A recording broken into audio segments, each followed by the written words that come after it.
बाबा है। बाबा ने एक मुरली में बोला लास्ट में हम लोग जब माउंट आबू जाएगा उधर भी हमारा परीक्षा होगा। फिर बाबा बोले क्या उधर किधर भेज देंगे, उधर परीक्षा होगा, फिर हमको बुला कर लेके आएगा। इसका मतलब क्या है? हमको बुला के लेके आएंगे माना दुनिया से? हाँ, लड़ाई मैदान में हमको छोड़ देंगे। ऐसा है। भक्ति मार्ग में एक कहावत है, तप कर राज, राज कर नरका। तपस्या करते हैं तो राजा बनते हैं, अच्छे कर्म करेंगे तो राजा बनेंगे, और राजा जब बनते हैं तो अहंकार में आते हैं, तो रिजल्ट क्या होता है? राजा को नरक मिलेगा या स्वर्ग मिलेगा? नरक मिलेगा। तो तप कर राज, राज कर नरका। ये हिसाब है। ये कहाँ का हिसाब है? कहाँ इसका बीजारोपण होता है? इस हिसाब की शुरुआत कहाँ से होती है? जब भगवान इस दुनिया में आता है।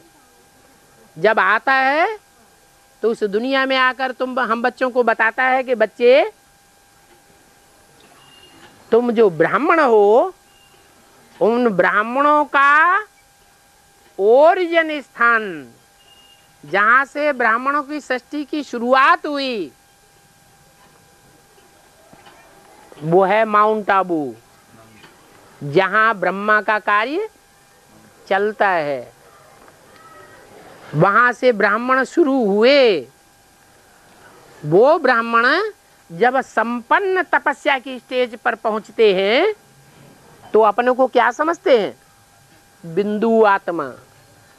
ऐसी बिंदु बिंदु आत्मा जो बनते जाएंगे वो वहां इकट्ठे होते जाएंगे।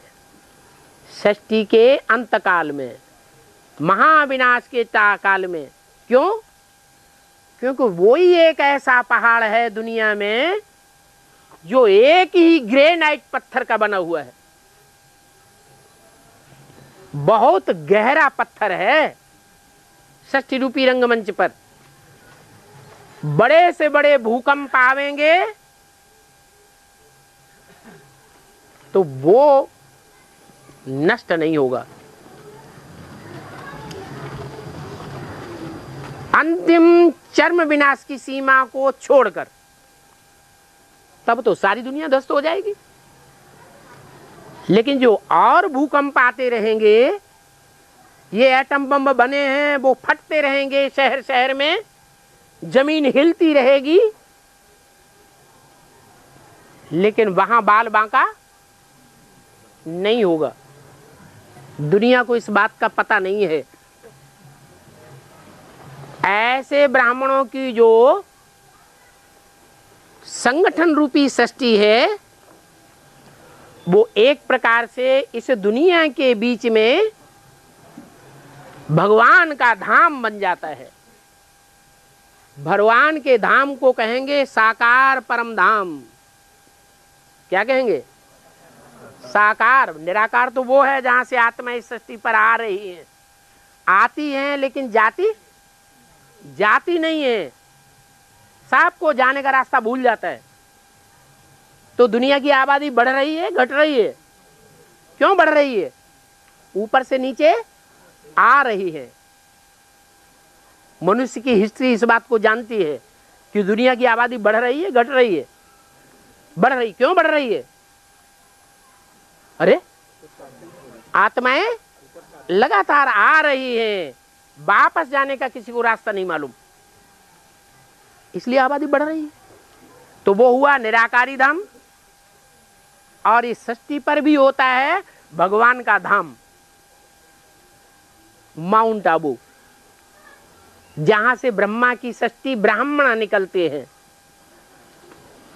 वो ब्राह्मण ये नहीं कहेंगे कि जो भी माउंट आबू से निकले वो सब फर्स्ट क्लास हैं। नहीं, कोई फर्स्ट क्लास, कोई थर्ड क्लास। 9 कुरी के ब्राह्मण हैं। दुनिया में 9 बड़े बड़े धर्म हैं।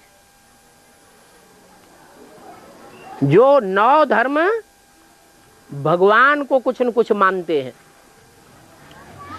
आखिरी धर्म है नास्तिक धर्म, वो भगवान को नहीं मानता। तो नहीं मानता, उसको प्राप्ति भी नहीं हो सकती। तो जो 9 धर्म हैं वो ब्राह्मणों का रूप हैं। उन 9 ब्राह्मण ऋषियों से ये 9 ब्राह्मणों के गोत्र पैदा होते हैं। वो 9 प्रकार के ब्राह्मण जो हैं वो श्रेष्ठ नहीं हैं। उनमें से अव्वल नंबर के जो ब्राह्मण हैं, जो मुसलमानों में भी आज तक गायन है, अल्लाह अव्वल दीन। अल्लाह जब आया तो उसने दीन माने धर्म, अव्वल नंबर धर्म स्थापन किया। तो पहली कुरी के जो ब्राह्मण हैं सूर्यवंशी, ज्ञान सूर्य को फॉलो करने वाले, और किसी ग्रह को फॉलो करने वाले नहीं है। वो ज्ञान सूर्य को फॉलो करने वाले जो सूर्यवंशी ब्राह्मण हैं वो अपने को बिंदु समझेंगे, उस सूर्य की अपने को किरण समझेंगे। हम ज्योति बिंदु आत्मा हैं, हम शरीर नहीं है। और दूसरों को भी किस रूप में देखेंगे? आत्मिक रूप में देखेंगे। ऐसी जिनकी अभ्यास पक्की हुई पड़ी है, ऐसी आत्माएं वहां इकट्ठी होती जाएंगी। इकट्ठे होते होते उनकी संख्या हो जाएगी 9 लाख। कितनी? कहावत है भक्ति मार्ग में 9 लाख सितारे आसमान में हैं, जिनमें से आधे रात में चमकते हैं और आधे दिन में हैं। जो दिन के सितारे हैं वो अपनी रोशनी को सूर्य में मर्ज कर देते हैं। देखने में आते हैं, हैं? वो नहीं देखने में आते हैं। वो अपनी रोशनी को सूर्य बाप में मर्ज कर देते हैं। जैसे कि अच्छे ब्राह्मण परिवार का कोई बच्चा होगा तो वो माँ बाप को मान्यता देगा या अपने को संसार में मान्यता बढ़ाएगा? माँ बाप को मान्यता देने की प्रयास करेगा।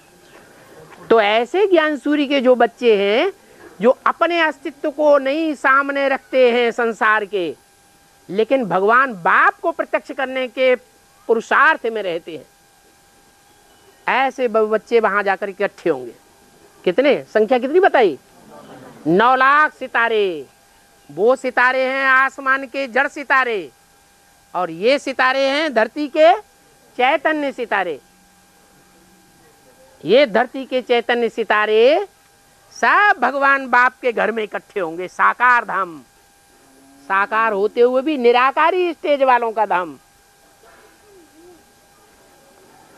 वो निराकार स्टेज प्राप्त करने वालों में जिनकी जिनकी स्टेज संपन्न समझी जाएगी, उनको कहा जाएगा बाहर की दुनिया में जाकर के दूसरे धर्म वालों की सेवा करो। क्या? जो दूसरे धर्म वाले इब्राहिम को इस्लामी अपना बाप समझते हैं, क्राइस्ट को क्रिश्चियन अपना बाप समझते हैं, तो वो तो भगवान को जल्दी नहीं पहचानेंगे। पहचानेंगे? वो जल्दी नहीं पहचानते। तो उनको भी संदेश तो मिलना है भगवान का। वो भी गॉड फादर को तो मानते हैं, तो उनको संदेश देने के लिए वो पावरफुल आत्माएं दुनिया में भेजी जाएंगी। ईश्वरी सेवा करो जाकर के, वो जाकर के सेवाधारी बनेंगे। सेवा करने से दूसरों के संग के रंग में आना पड़ेगा कि नहीं आना पड़ेगा? है? संग के रंग में आना पड़ेगा तो उनका प्रभाव पड़ेगा या नहीं पड़ेगा? प्रभाव पड़ेगा। प्रभाव पड़ेगा तो कमजोर बनेंगे या पावरफुल बनेंगे? कमजोर बनते जाते हैं। जब कमजोर हो जाते हैं तो दुखी हो जाते हैं। भगवान बाप फिर उनको बुलाता है, क्या? आओ अपनी आत्मा रूपी बैटरी को चार्ज करके जाओ। ये आत्मा रूपी बैटरी है, ये मोटर है जो बाहर की दुनिया में जितना चलेगी तो डिस्चार्ज होगी। भगवान के धाम में आकर के फिर से चार्ज हो जाती है। तो ये आना और जाना चलता ही रहेगा जब तक दुनिया का विनाश हो।